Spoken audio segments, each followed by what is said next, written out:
dans l'esprit de Hanouka, que demain soir, on commence à fêter la fête de Hanouka, je voudrais partager avec vous 8 messages, 8 idées, reliées bien sûr à ce que la fête nous enseigne, à ce que les bougies de Hanouka nous enseignent, à ce que le chiffre de Hanouka nous représente et nous enseigne.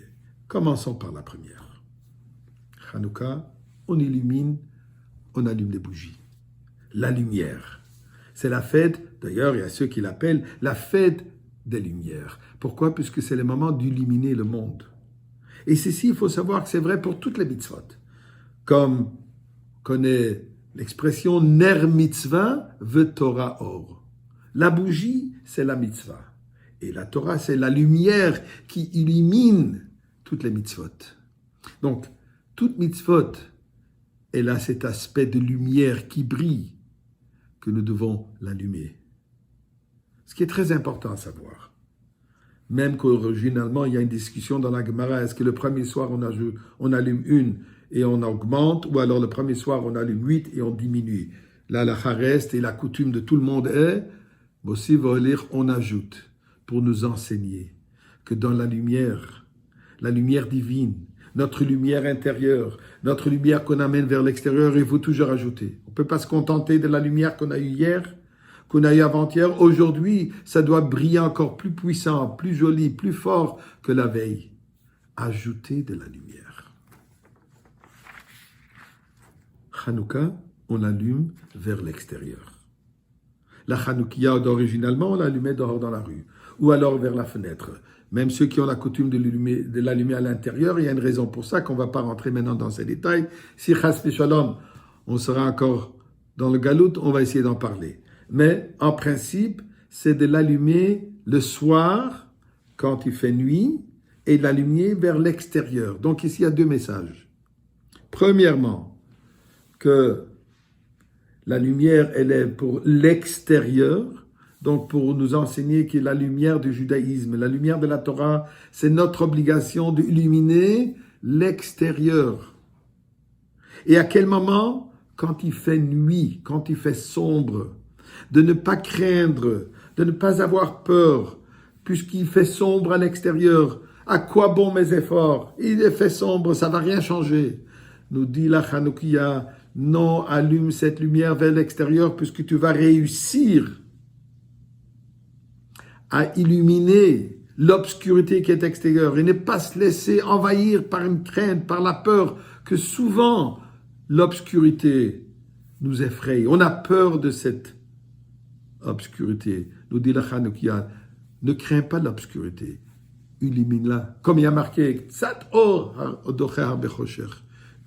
un tout petit peu de lumière diffuse énormément d'obscurité. Le pouvoir de cette lumière est notre force de surmonter cette crainte naturelle de l'obscurité.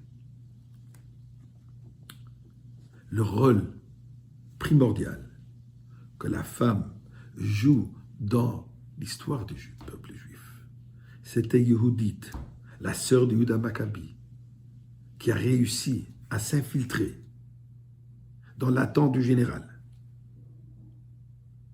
Holofernes.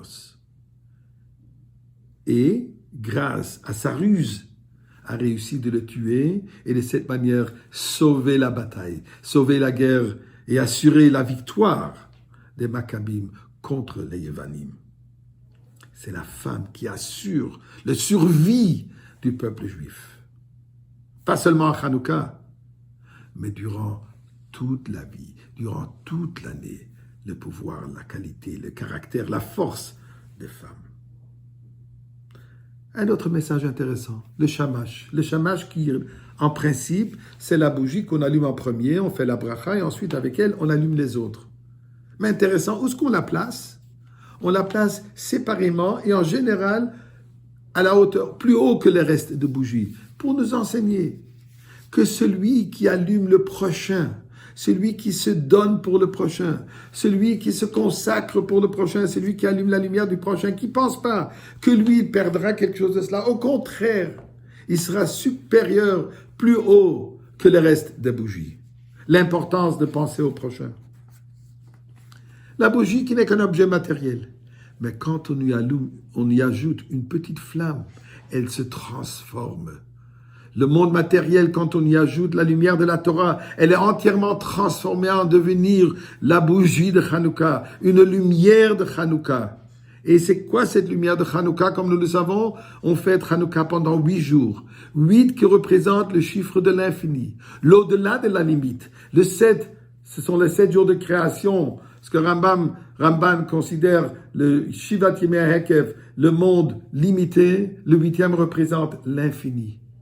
Hanouka nous dit, nous devons sortir de notre limite et atteindre l'infini, se surpasser nous-mêmes. Et en se surpassant, en allant au-delà de nos capacités limitées, nous allons mériter la bougie de Hanouka illimitée avec Mashiach.